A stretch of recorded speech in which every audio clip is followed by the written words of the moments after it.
اعوذ باللہ من الشیطان الرجیم بسم اللہ الرحمن الرحیم الزانیة والزانی فاجلدوا كل واحد منهما 100 جلدة ولا تأخذكم بهما رأفة في دين الله إن كنتم تؤمنون بالله واليوم الآخر وليشهد عذابهما طائفة من المؤمنين صدق اللہ العظیم۔ سورہ نور کی آیت نمبر 2 ہے۔ اس حصے میں اللہ رب العزت نے پہلا حکم بیان فرمایا ہے، اور پہلا حکم جو ہے وہ حد کا جاری کرنا ہے، یعنی حد زنا۔ کل اس کے بارے میں پرسوں اس کے بارے میں بنیادی باتیں میں نے ابتدائی باتیں ذکر کر دی تھیں۔ اب اس ذرا آیت کو سمجھ لیجئے۔ اس آیت میں اللہ رب العزت نے جو سزا دی ہے اس کو 3 حصوں میں بیان فرمایا ہے۔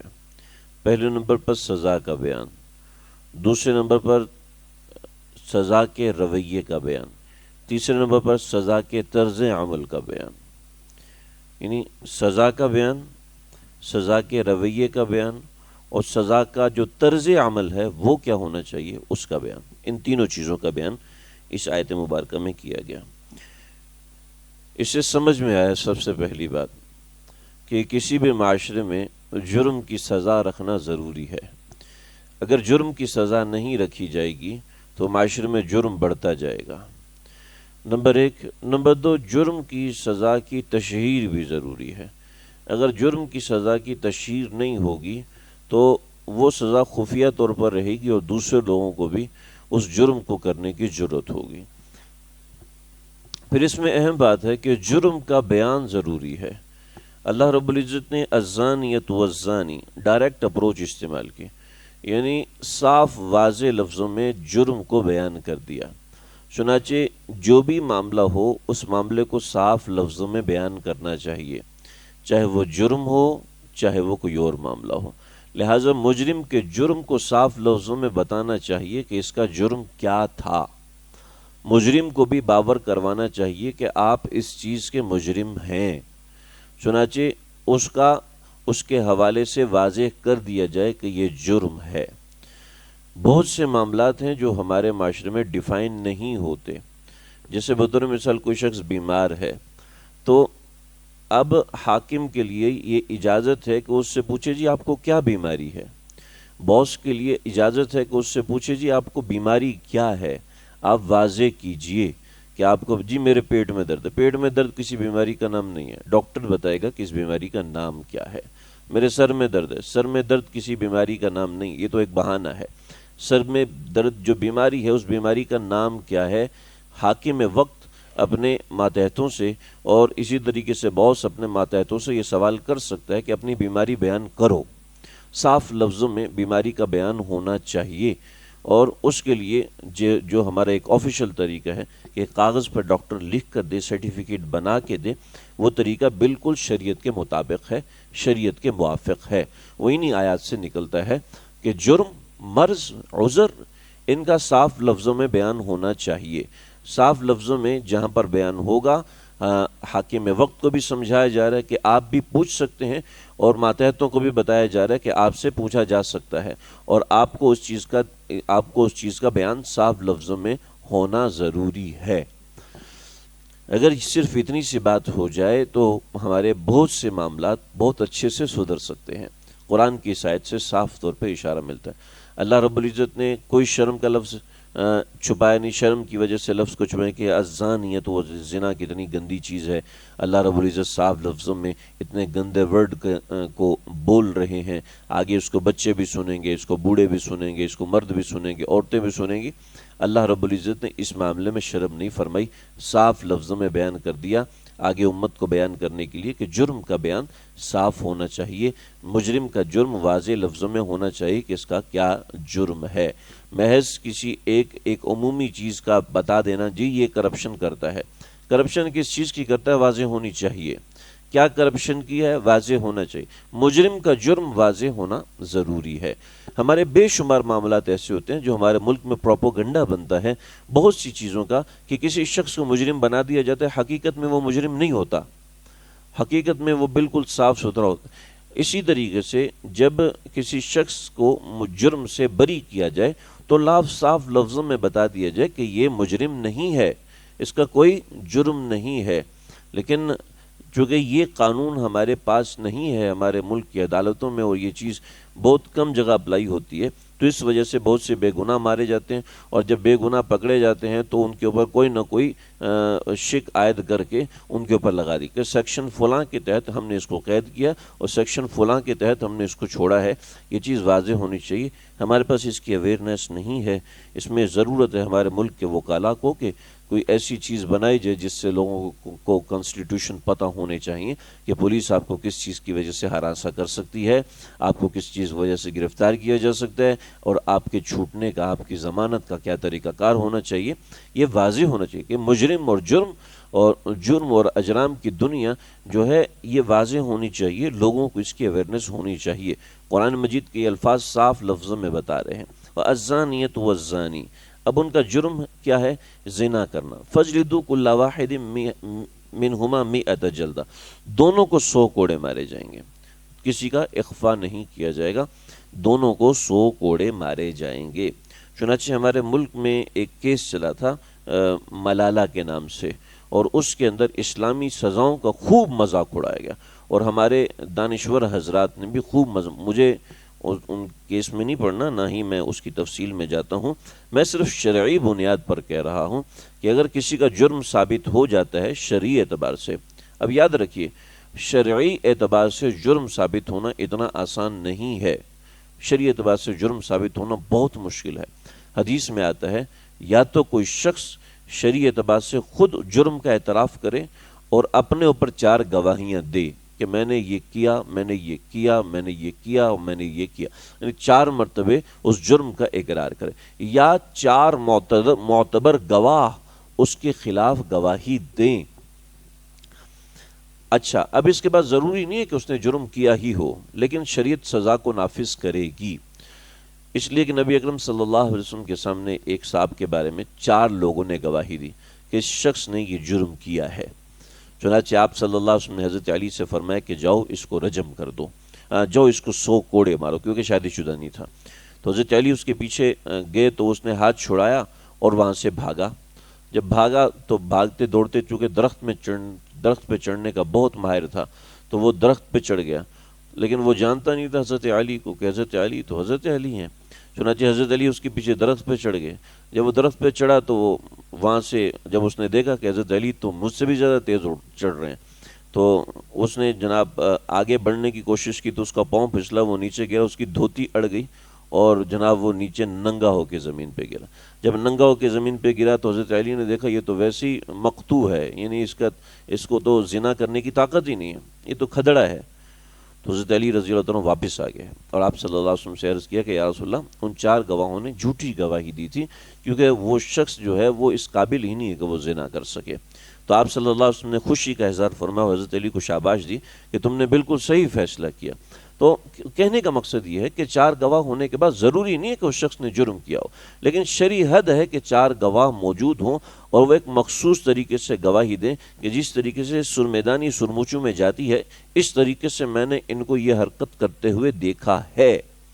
چنانچہ یہ بات جب وہ سب کے سامنے اقرار کرے، واضح گواہی دے، تو تب اس کے اوپر زنا کی سزا لگے گی۔ اسی طریقے سے دوسرے اور طریقے ہیں جو سائنسی طریقے ہیں، اگر اس طریقے سے یہ وثوق حاصل ہو جاتا ہے کہ واقعتاً اس نے یہ چیز کی ہے جسے ڈی این اے ٹیسٹ کے وغیرہ کہتے ہیں، تو اس کے ذریعے سے بھی یہ گواہی ہو جاتی ہے۔ لیکن شرعی سزا اگر کسی مجرم کو ملتی ہے اور اگر کسی ایسے شخص کو مل جاتی ہے جو مجرم نہیں ہے تو اس میں شرعی سزا کا کوئی قصور نہیں ہے، پھر اس میں قصور ہوگا ان گواہی دینے والے لوگوں کا، لہٰذا شریعت کو کوئی بلیم کرے یہ کسی بھی طریقے سے درست نہیں ہو سکتا۔ یہاں ایک بات ہوگی۔ دوسری بات یہاں پر یہ سمجھ لیں، سیدنا عمر بن خطاب رضی اللہ عنہ نے فرمایا، اس کے بعد ایک آیت تھی، الشیخ والشیخۃ اذا زنیا فرجموها نکالا من اللہ واللہ عزیز حکیم۔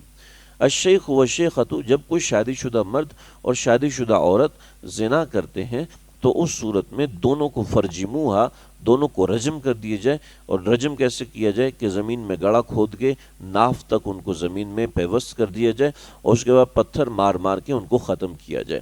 تو اس کو رجم کہتے ہیں. لہٰذا شریعت نے رجم کی سزا بھی رکھی ہے، لیکن شادی شدہ کے لیے رجم کی سزا ہے اور غیر شادی شدہ کے لیے 100 کوڑوں کی سزا ہے. کہ شادی شدہ کے پاس ایک جائز محل تھا، اس نے اس کی بجائے ایک غلط راستے میں اس محل کو استعمال کیا، لہٰذا اس کی سزا زیادہ سخت ہے. اور سزا کی وجہ کیا ہے میں کل پرسوں اس کو تفصیل سے میں بتا چکا ہوں. تو فجلدوا کل واحد منہما 100 جلدہ، 100 کوڑوں کا ذکر ہے. تو حضرت عمر رضی اللہ عنہ نے فرمایا کہ اللہ کے نبی صلی اللہ علیہ وسلم نے اس آیت کو لکھنے سے منع کیا کہ وہ منسوخ التلاوت ہے. یہ ناسخ اور منسوخ کے احکامات ہیں، لیکن میں پہلے بھی 1-2 مرتبہ ناسخ اور منسوخ کے احکامات ذکر کر چکا ہوں، جس کا خلاصہ یہ ہے کہ بہت سی آیات ایسی ہیں جو کہ اللہ رب العزت کی طرف سے منسوخ ہو گئی ہیں پڑھنے کے اعتبار سے. بہت سی آیات ایسی ہیں جو اللہ رب العزت کی طرف سے منسوخ ہو گئی ہیں لکھنے کے اعتبار سے. بہت سی آیات ایسی ہیں جو منسوخ ہو گئی ہیں تلاوت کے اعتبار سے. جس سے سورہ انفال کی ایک آیت ہے کہ اگر تمہارے اوپر 100 لوگ ہوں اور تم 10 ہو، دشمن تم سے 10 گنا بڑا ہے تو تمہیں بھاگنے کی اجازت نہیں ہے. پھر اللہ رب العزت نے فرمایا الآن خفف اللہ عنکم، ابھی اللہ نے اس حکم کو منسوخ کیا. دوسرا حکم یہ ہے کہ اگر 2 ہیں تو پھر تم بھاگ نہیں سکتے، 3 ہے تو تم بھاگ سکتے ہو. یعنی دشمن تم سے 3 گنا زیادہ ہے تو تمہیں بھاگنے کی اجازت ہے. حالانکہ پہلے یہ تھا کہ دشمن 10 گنا زیادہ ہو تب بھی بھاگنے کی اجازت نہیں تھی. یعنی 10 گنا زیادہ ہو تو بھاگنے کی اجازت، 10 گنا سے کم ہے تو بھاگنے کی اجازت نہیں ہے. تو یعنی 10 بندے ہیں اور آپ اکیلے ہیں تو تب آپ بھاگ سکتے ہیں، اگر 9 بندے اور آپ اکیلے ہیں تو تب آپ بھاگ نہیں سکتے. یعنی یہ شریعت نے پہلے سختی کی تھی، لیکن وہ تلاوت کی جاتی ہے لیکن حکم اس کا منسوخ ہے. اسی طریقے سے یہاں پر یہ آیت ہے جو کہ تلاوت نہیں کی جاتی. الشیخ والشیخۃ اذا زنیا فرجموها نکالا من اللہ، کہ شادی شدہ مرد اور عورت جب زنا کرے تو ان کو رجم کر دیا جائے. سیدنا عمر بن خطاب رضی اللہ عنہ فرماتے تھے کہ میرا دل کرتا ہے کہ میں قرآن کے حاشیے میں اس آیت کو لکھ دوں. یعنی قرآن کے اندر شامل تو نہ ہو لیکن قرآن کے ساتھ اس آیت کو لکھ دوں کہ یہ بعد میں تلاوت کے اعتبار سے تو منسوخ ہو گئی، لیکن اس کا حکم برقرار ہے کہ آقا صلی اللہ علیہ وسلم نے شادی شدہ مرد اور عورت کے لیے جب وہ زنا کریں تو ان کے لیے رجم کی سزا متعین فرمائی تھی، اور آپ صلی اللہ علیہ وسلم نے اس کے اوپر عمل بھی فرمایا تھا. سیدنا عمر بن خطاب رضی اللہ عنہ کی تفصیلی روایت ہے. بہرحال یہاں پر ایک مسئلہ ہو گیا کہ جرم کا بیان، دوسرا جرم کے حوالے سے رویے کا بیان. جرم کے حوالے سے رویہ وَلَا تَأْخُذْكُمْ بِهِمَا رَأْفَةٌ فِي دِينِ اللَّهِ، اللہ کے حکم کے بارے میں کسی کے ساتھ نرمی نہیں کرنا. جو اللہ کا حکم متعین ہو چکا اس کے بارے میں نرمی نہیں کرنا. اگر اس کو صرف لفظ حکم کہوں تو یہ غلط ہوگا. یعنی اللہ رب العزت نے جو جرم کی سزا متعین کی ہے اس کے بارے میں نرمی نہیں کرنا. بقیہ احکامات کے بارے میں شریعت نے اتنی نرمی کی ہے کہ جس کی حد نہیں ہے، بہت نرمی کی ہے. آپ کو روزہ رکھنے میں تکلیف ہوتی، آپ قضا کر سکتے ہیں، شریعت نے اجازت دی. آپ سفر میں جا رہے ہیں، شریعت نے اجازت، ٹھیک ہے روزہ چھوڑ دو، آپ روزہ نہیں رکھ سکتے نہ رکھو. بیمار ہے، شیخ فانی روزہ رکھ ہی نہیں سکتا، لہٰذا وہ روزے کا فدیہ دے دے. اسی طریقے سے کوئی شخص مریض ہے، وہ روزہ نہیں رکھ سکتا، اس کو اجازت ہے وہ روزہ نہ رکھے. ایک شخص ہے وہ مریض ہے، سفر نہیں کر سکتا، اس کو اجازت ہے کسی دوسرے کو پیسے دے اور اپنی جگہ پر حج کروا لے، اس کو بالکل شریعت نے اجازت دی ہے. کوئی ایسا ہے کہ وہ اپنی بیوی کے حقوق ادا نہیں کر سکتا، شریعت اجازت دی، ٹھیک ہے آپ اس کو فارغ کر دو، طلاق دے دو. یعنی شریعت نے بہت چیزوں میں رخصت دی ہے، بے شمار چیزوں میں رخصت دی ہے. بہت سی ایسے رخصتیں جو آپ صلی اللہ علیہ وسلم نے نرمی کی وجہ سے دی ہیں، عام طور پہ نہیں دی. جیسے آپ صلی اللہ علیہ وسلم کے پاس ایک مرد آیا، کہنے لگا یا رسول اللہ میں نے ابھی اسلام قبول کیا، مجھے نماز نہیں آتی، اور میری بیوی نے پہلے سے اسلام قبول کیا ہے، اس کو نماز آتی ہے، تو یا رسول اللہ مجھے اگر آپ اجازت دیں تو میں اپنی بیوی سے نماز سیکھ لوں. آپ نے فرمایا تم اپنی بیوی سے نماز سیکھو، بلکہ اپنی بیوی کے پیچھے نماز پڑھ لیا کرو، لیکن جب تک تم نماز نہیں سیکھتے اس وقت تک پڑھ سکتے ہو، اس کے بعد نہ پڑھنا. حالانکہ شریعت میں کہیں بھی عورت کی جماعت کی اجازت نہیں دی گئی. آپ صلی اللہ علیہ وسلم نے کہیں بھی اجازت نہیں دی، لیکن یہاں ایک ہفتے کے لیے اس کو الاؤڈ کر دیا کہ تم پڑھ سکتے ہو، کہ شریعت نے نرمی رکھی ہے، یسروا ولا تعسروا، آسانیاں رکھی ہیں شریعت نے، کہ جو جس طریقے سے شریعت پہ عمل کر سکتا ہے اس طریقے سے عمل کرے۔ پھر فرمایا کہ یہ علماء کا اختلاف امت کے لیے رحمت ہوتا ہے، یعنی حضرت عمر رضی اللہ تعالیٰ نے ایک جگہ تلاوت کی، ابی بن کعب بھی تلاوت کر رہے تھے، تو ابی بن کعب نے کہا بھئی یہ تم کیسے تلاوت کر رہے ہو؟ حضرت ابی بن کعب کو پکڑا گردن سے اور کھینچ کے لے گیا، وہ میں چلنے کے تیار نہیں، اس کو کھینچ کے لایا، یا رسول اللہ یہ اس طریقے سے پڑھ رہا ہے۔ آپ نے فرمایا کہ ابی تم پڑھو، حضرت ابی نے پڑھا، تو آپ نے فرمایا ہکذا نزلت، اسی طریقے سے نازل ہوئی۔ پھر کہا عمر تم پڑھو، حضرت عمر نے پڑھی، حضرت عمر نے دوسرے طریقے سے پڑھا، کہ ہکذا نزلت، اسی طریقے سے نازل ہوئی۔ یعنی قرآن مجید کے مختلف آیات، میں پہلے بھی بتا چکا ہوں کہ قرآن مجید کو اللہ رب العزت نے مختلف حروف میں نازل فرمایا ہے، تو کسی بھی طریقے سے پڑھ سکتے تھے۔ تو یعنی حضرت عمر رضی اللہ عنہ ایک اور طریقے سے پڑھ رہے تھے، اور حضرت ابی ایک اور طریقے سے پڑھ رہے تھے، آپ صلی اللہ علیہ وسلم نے اجازت دی۔ یعنی شریعت میں نے عام معاملات میں بہت نرمی رکھی ہے، بے شمار نرمیاں رکھی ہیں شریعت نے، کہ ہر جگہ شریعت نے اتنا نرم ہاتھ رکھا، اتنا نرم ہاتھ رکھا کہ بعض مرتبہ انسان حیران رہ جاتا ہے کہ آپ صلی اللہ علیہ وسلم نے اتنی نرم۔ حضرت ابن عباس رضی اللہ عنہ اعتکاف بیٹھے ہوئے ہیں، ایک شخص بیمار ہوا، اس کی خواہش تھی کہ حضرت ابن عباس میری عیادت کے لیے ہیں، تو حضرت ابن عباس نے اعتکاف توڑ دیا، اعتکاف توڑ کے اس کی عیادت کے لیے گئے، بعد میں اعتکاف کی قضا کی۔ یعنی اتنی نرمی رکھی کہ اپنے کام کو چھوڑ کے اس کے ساتھ لگ گئے۔ ایک شخص مریض ہے، وہ مسجد میں نہیں آ سکتا، شریعت حکم دیتی ہے کہ وہ گھر میں نماز پڑھے۔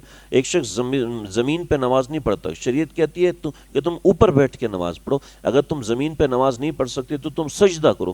یعنی اتنی نرمی کی ہے شریعت نے، لیکن وہی شریعت ہے جرم کے معاملے میں کہتے وَلَا تَأْخُذْكُمْ بِهِمَا رَأْفَةً، نرمی نہیں کرنا، نرمی نہیں کرنا، وَلَكُمْ فِي الْقِصَاصِ حَيَاةٌ يَا أُولِي الْأَلْبَابِ، بدلہ لینے میں تمہاری زندگی ہے، یا نرمی نہیں کرنا، یا نرمی کرو گے تو مارے جاؤ گے۔ اس کا مطلب یہ ہے کہ شریعت سختی وہاں کرتی ہے جہاں پر معاشرے میں فساد پھیلنے کا اندیشہ ہو۔ چنانچہ یہ سزائیں جرم کے اوپر نہیں ہیں، تو آپ دیکھتے ہیں کہ معاشرے میں کتنے فساد ہیں۔ اولادیں، خاص طور پہ لڑکیاں اپنے والدین کی کیسی نافرمان ہو رہی ہیں، کہ ان کو پتہ ہے کہ ہمیں کوئی پوچھنے والا نہیں، ہمیں پوچھ کے دکھائے دیکھو ہم آگے سے کرتے کیا ہیں، کیونکہ ان کو اپنی بے راہ رو ہونے کا کوئی ڈر ہی نہیں ہے۔ ان کو پتہ ہی نہیں ہے کہ ہمارے اوپر کوئی قانون آ سکتا ہے، کوئی قانون ہمیں پکڑ سکتا ہے، کوئی قانون ہمیں ضبط کر سکتا ہے۔ سن 2000 جو بڑی عمر کے حضرات ہیں وہ جانتے ہیں، سن 2000 سے پہلے پاکستان کے اندر پولیس والوں کو یہ تک اجازت تھی کہ اگر کوئی مشکوک جوڑا جا رہا ہے تو آپ ان کو روکیں اور ان سے پوچھیں کہ بھی آپ دونوں میاں بیوی ہیں یا پھر آپ دونوں غیر محرم ہیں۔ اگر آپ دونوں غیر محرم ہیں تو ان دونوں کو فائن پڑتا تھا اور بعض جگہوں پہ قید بھی ہوتی تھی۔ لیکن جب آیا مشرف دور آیا اور پھر آگے دور آتے گئے تو ہماری کانسٹیٹیوشن میں یہ چیزیں نکال دی گئی، جو لڑکا لڑکی جا رہے ہیں وہ جو مرضی کریں، ان کو مرضی ہے، آپ کو پکڑنے کی اجازت نہیں ہے۔ زنا بالرغبت کی خاموشی سے ہمارے ملک میں اجازت ہوتی جا رہی ہے۔ یہ کیا ہے؟ اس کانسٹیٹیوشن جس میں اللہ رب العزت نے اتنی سختی کی ہے، اسی قانون میں جب نرمی ہو رہی ہے تو آپ کے سامنے ہے کہ ہماری بچیوں کے لباس مختصر ہوتے جا رہے ہیں۔ اسکولز کو ذرا بھی حیا نہیں آتی کہ وہ یہ نہیں کہتے کہ آپ اپنی بچیوں کو پورے کپڑے پہنا کے بھیجیں، بلکہ اگر بچی کے بازو ڈھکے ہوئے ہوں تو کمپلین آتی ہے کہ آپ کی بچی کا یونیفارم صحیح نہیں۔ اگر بچی نیچے شلوار پہن کے چلی جائے تو اسکول سے کمپلین آتی ہے کہ بچے کے لیے پینٹ ہے، لڑکی کے لیے چڈی ہے۔ لڑکی انڈر ویئر پہن کے آئے گی، چھوٹی انڈر ویئر پہن کے آئے گی، اور لڑکے جو ہیں وہ پینٹ پہن کے آئیں گے۔ کیا مطلب ہے؟ بچیوں کو ننگا کرنے سے تعلیم کا کیا تعلق ہے؟ بچیوں کی ٹانگیں ننگی ہونے سے تعلیم کا کیا تعلق ہے؟ جبکہ ہمارے ہی ملک کے اندر 6-7 برس کی بچیوں کے سے ریپ کیسز ہو رہے ہیں مستقل بنیادوں پر، پھر بھی سمجھ میں نہیں آ رہا۔ پھر بھی آخر کیا وہ جو کیسز ہمارے سامنے آتے ہیں، میں ان کی بات کروں، وہ کیسز جو کہ عدالتوں کے سامنے نہیں آتے، دارالفتاؤں میں آتے ہیں، ہمارے پاس جو عدالتوں میں آتے ہیں وہ تو ہزاروں میں سے کوئی ایک دو ہوتے ہیں، جو میڈیا پہ آتے ہیں ہزاروں میں سے کوئی ایک دو۔ ہمارے دارالفتاؤں کے اندر کیس بھرے ہوئے ہیں کہ بچیوں کے ساتھ ایسے عجیب کیسز ہوتے ہیں، الامان والحفیظ۔ اس کے باوجود کیا ہے؟ یہ قرآن کو وَلَا تَأْخُذْكُمْ بِهِمَا رَأْفَةٌ فِي دِينِ اللَّهِ، جرم کی سزا میں نرمی نہیں کرنا، احکام میں رعایت، جرم کی سزا میں سختی۔ پیدا کرنے والے کو پتہ ہے کہ انسان کی ڈور کہاں پہ جا کے کھلتی ہے، انسان کس جگہ پہ جا کے باغی ہوتا ہے۔ پھر تیسری شق یہ ہے کہ اس کی سزا کو عبرتناک بنانا چاہیے۔ وَلْيَشْهَدْ عَذَابَهُمَا طَائِفَةٌ مِّنَ الْمُؤْمِنِينَ، جی ان کی سیلف ریسپیکٹ جو ہے وہ خراب نہیں ہو، سیلف اسٹیم خراب نہیں ہونی چاہیے۔ ابھی مجرم کی بھی کوئی سیلف ریسپیکٹ ہوتی ہے؟ جبکہ ایک شخص جرم کر رہا ہے تو مجرم کی کوئی سیلف ریسپیکٹ نہیں ہے۔ شریعت نے بتایا مجرم کو واضح کر دو کہ یہ مجرم ہے، بس اس کا جرم بتا دو کہ اس کا یہ جرم ہے، اور اس کی سزا بھی، اور اس جرم کی سے دوسرے جرم کی سزا سریعام دلانے کا نہیں۔ چوری کر رہا ہے، سریعام اس کا ہاتھ کاٹو، تاکہ بعد کے چوروں کو پتہ چلے کہ کسی کا جیب کاٹنا، کسی کے پیسے چرانا، کسی کے گھر میں ڈاکہ مارنا یہ کوئی آسان کام نہیں ہے، اس کی سزا بڑی خطرناک ہے۔ اور دوسری طرف یہ جو اس طرح کا معاملہ کرے تو اس کو سرعام اس طریقے سے معاملہ کیا جائے، جب سرعام اس کو سزا دی جائے گی، کوڑے لگائے جائیں گے یا رجم کیا جائے گا، تو اگلے دوسرے لوگ جن کے اندر شیطان اٹھ رہا ہے ان کو عبرت ہوگی کہ ان کو بچنا چاہیے، ان کو ان چیزوں سے بچنا چاہیے۔ آج ہم سب جانتے ہیں، زبان سے ادا نہیں کر سکتے، لیکن ہم سب جانتے ہیں کہ ہمارے ملک میں کیا کچھ ہو رہا ہے، اور ہمارے شوبز کے شعبے کے اندر اور اس دوسرے ان شعبوں کے اندر جہاں ہماری خواتین اور بچیاں مجبوری کی وجہ سے کام کرتی ہیں، ان شعبوں کے اندر کیا کچھ گندگی ہوتی ہے۔ الامان والحفیظ، اللہ حفاظت فرمائے۔ اگر ہمارے ملک میں یا کسی بھی جگہ پر ان سزاؤں کا نفاذ ہوگا تو اسی معاشرے کے اندر امن و امان بھی آئے گا اور یہ سب چیزیں بھی آئیں گی۔ لیکن مسئلہ یہ ہے کہ ہمارا معاشرہ اس طرز پہ چلے گا ہی نہیں، چلتا ہی نہیں ہے۔ چنانچہ حضرت تھانوی رحمۃ اللہ علیہ سے کسی نے کہا کہ حضرت اگر آپ کو اللہ اقتدار دیتے تو آپ کیا کریں گے؟ آپ شرعی سزائیں نافذ فرما دیں گے، اسلامی قانون نافذ فرما دیں گے؟ فرمایا نہیں۔ کہا کیوں بھائی؟ قرآن کے احکامات ہیں، آپ کیسے نافذ نہیں فرمائیں؟ فرمایا کہ میں 10 سال تک لوگوں کی اصلاح کروں گا، 10 سال تک ان کا ذہن بناؤں گا۔ ورنہ اگر آج ہمارے ملک میں یہ قانون پاس ہو جائے کہ زنا کرنے والے کو کوڑے لگائے جائیں گے تو اچھے خاصے نماز پڑھنے والے بھی اعتراض کرنا چاہیے، نہیں ہونا چاہیے، اس لیے کہ ذہنیت ہی ہماری بالکل ڈسٹریکٹ ہو چکی ہے دین سے، ہماری ذہنیت دین سے بالکل ایک الگ ذہنیت بن چکی ہے، میڈیا ہماری ذہنیت بنا چکا ہے، دوسرے لوگ ہماری ذہنیت بنا چکے ہیں، لہٰذا ہمیں یہ چیزیں ہضم نہیں ہوتی۔ تو اس کی انفرادی ضرورت یہ ہے کہ ہم قرآن سے قریب ہوں، ہم قرآن کو سمجھنے کی کوشش کریں، ورنہ انہی سزاؤں کو دیکھ کے بہت سے لوگ ایسے ہیں کہ انہوں نے ایمان بھی چھوڑ دیا کہ اسلام ایسا نہیں ہو سکتا، اس کا مطلب ہے اللہ رب العزت ایسے ظالم نہیں ہو سکتے، اس کا مطلب ہے یہ کچھ اضافہ بعد میں کیا گیا، کسی اور لوگوں نے یہ اضافہ کیا، دراصل یہ قرآن نہیں ہے۔ وہ منکر قرآن ہو گئے، اپنے آپ کو مسلمان کہتے ہیں لیکن قرآن کے منکر ہو گئے۔ ایسے بہت سے لوگ ہیں، ایک بڑی تعداد مسلمانوں کے اندر موجود ہے جو قرآن کا انکار کرتے ہیں۔ وہ اس نوعیت کی آیات کی وجہ سے کہ اس کو وہ پریکٹیکلی سمجھ نہیں سکتے، وجہ یہ کہ ہمارے معاشرے کی اکائیاں کیسی ہیں، ہمارے معاشرے کا طرز عمل ایک دوسرا ہو رہا ہے۔ تو یہ حکم ہے، اس کے 3 حصے ہیں۔ اللہ سمجھنے کی اور عمل کرنے کی توفیق عطا فرمائے۔